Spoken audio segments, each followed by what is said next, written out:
Doctor Ataur Rahman साहब, बहुत दुख हुआ है, पूरी कौम बहुत तकलीफ में है, लेकिन जो कारनामा वो अंजाम दे गए, पाकिस्तान को दुश्मन की आंखों में आंखें डालकर जीना सिखा गए। और अब ये तय हो गया कि कभी भी पाकिस्तान किसी भी सतह पर दिफाई तौर पर कमज़ोर नहीं रहेगा।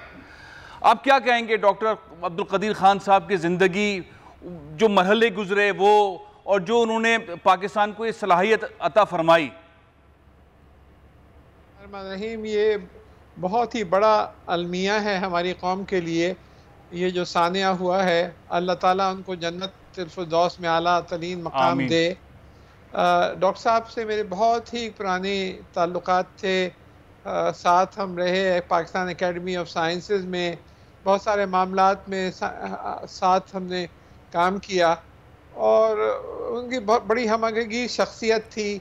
वो अनथक मेहनत, एक ख़ास डिसिप्लिन जिसके बुनियाद के ऊपर उन्होंने अपनी जो टीम तैयार की, वो अल्हम्दुलिल्लाह आज तक काम जारी है। उनके रिटायरमेंट के बाद भी नहायत इनकिसारी से काम करना। उनके साथ आप बात करते या मिलते तो कभी ऐसा महसूस नहीं होता, कोई गुरूर नहीं था, कोई बहुत ही सिंपल आदमी थे, सादा तबीयत के आदमी थे।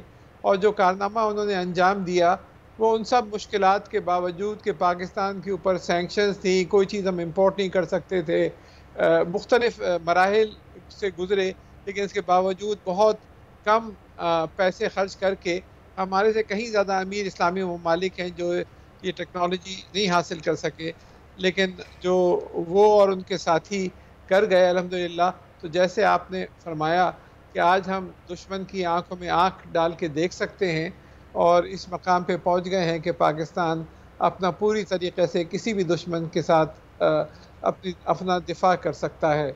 और वो सिर्फ न्यूक्लियर ही प्रोग्राम के हद तक नहीं उनकी कंट्रीब्यूशन, बल्कि यूनिवर्सिटी डेवलपमेंट में, मिसाइल टेक्नोलॉजीज़ में, ग़ुलाम इसा खां इंस्टीट्यूट की डेवलपमेंट में, मुख्तलिफ सेंटर्स के अंदर आप देखें उन्होंने ऑडिटोरिया बनवाए और बहुत कंट्रीब्यूशंस करते रहे थ्रू आउट पूरी अपनी ज़िंदगी के अंदर। तो एक बहुत बड़ी शख्सियत हमारे में से चली गई है। अल्लाह, बहुत बड़ी शख्सियत चली गई है। डॉक्टर जमील अहमद खान साहब, आपने उनके साथ काम किया और जाहिर है कि वो एक वक्त में बहुत ज़्यादा लोगों से मिला भी करते थे, कराची भी काफ़ी वक्त गुजारते थे। मेरी और शख्सियात से भी बात हुई, एक ऐसी शख्सियत थे जो रोने लग गए और काफ़ी देर तक रोते रहे। आप उनके साथ काम करते रहे, आपने उनसे क्या सीखा? कोई ऐसे वाक़यात, कोई ऐसी बातें जो आपने उनके साथ गुजारी? बहुत मज़मूम और बहुत भारी दिल के साथ ज़ाहिर है आज के आपके प्रोग्राम में मैं शामिल हो रहा हूँ। मुझे ये फ़ख्र और ये सादत हासिल है कि मैं डॉक्टर अब्दुल कदीर खान के साथ तवील, कोई 2 बरस से ज़्यादा तवील अरसे मैंने काम किया है।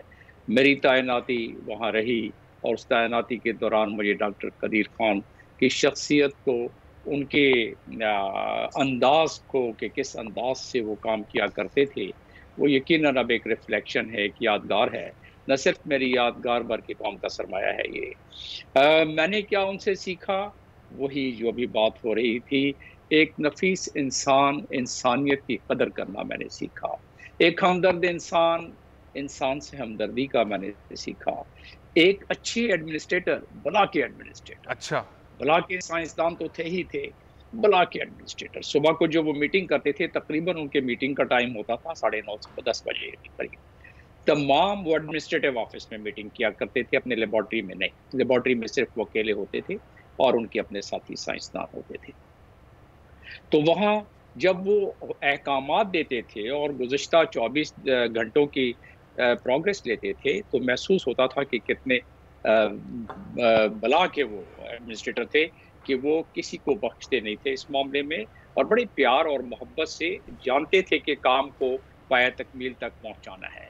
एक कलम से वो सदर पाकिस्तान को एक छोटे से कागज़ पर नोट लिख के, और जब मैंने एक दफ़ा का वाक़या बता दूं कि नोट लिख रहे हैं और कागज़ में बंद करके कह रहे हैं कि जी सदर पाकिस्तान को ये पहुंचा देंगे। अच्छा, कुछ ऐसे इंतजामी मामले। दूसरी तरफ वो मीटिंग को जारी रखा हुआ है, मीटिंग को भी नहीं छोड़ा है, और तीसरी तरफ बाकी तमाम प्रोग्रेस ले रहे हैं कि क्या हुआ।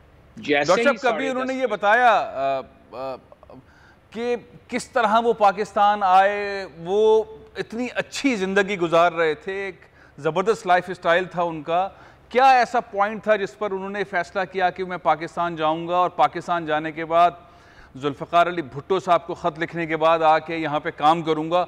वो जो कहानी है वो कभी आपसे डिस्कस हुआ जमील अहमद खान साहब?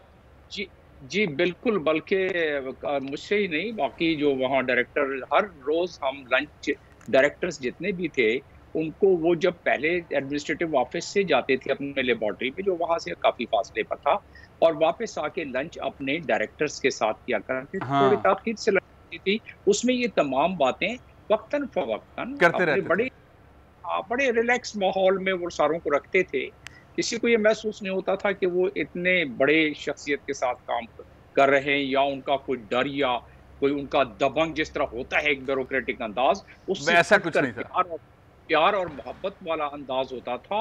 और जो उन्होंने शेयर किया कि जी मैंने तो मुल्क की मोहब्बत में, मुझे तो मेरे तो खानदान ने मरते कटते देखा लोगों को, और जिस कसम पुरसी की हालत में हम इंडिया से पाकिस्तान आए, और जब हमने मुसलमानों के खिलाफ वहाँ जो एक पूरी तहरीक देखी और उनको कत्ल वारत देखी, तो उस वक्त से वो जज्बा था। और खुदा ने जब ये उनको इस मुकाम पर पहुँचाया कि उन्होंने PhD भी की और मुतालका शोबे में की, और वहाँ बेल्जियम से और साथ में हॉलैंड में काम करते रहे, तो उन्होंने कहा कि मैंने ख़त लिखा जब 71 की जंग आई तो एक अजीब सी कैफियत पैदा हुई, और उसमें उन्होंने ख़त लिखा उस वक्त के प्राइम मिनिस्टर को, और कहा कि जी मैं इस स्किल को रखता हूं और मैं ये काम कर सकता हूं।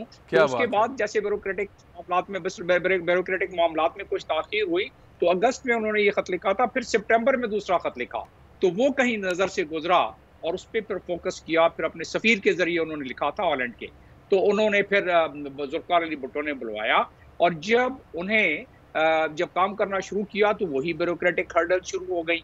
तो बताते थे कि मैंने फिर भुट्टो को कहा कि ये कभी हो नहीं सकता अगर ये हर्डल्स रहीं, इसको डायरेक्ट आप सदर पाकिस्तान या अपने अंडर में इसको रखें ताकि इसके मामला तय रहते होते रहें।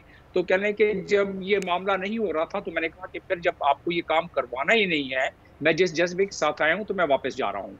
फिर उनको वापस लाया गया। तो मेरा कहने का मकसद ये है कि पूरी स्ट्रगल थी, पाकिस्तान से मोहब्बत थी।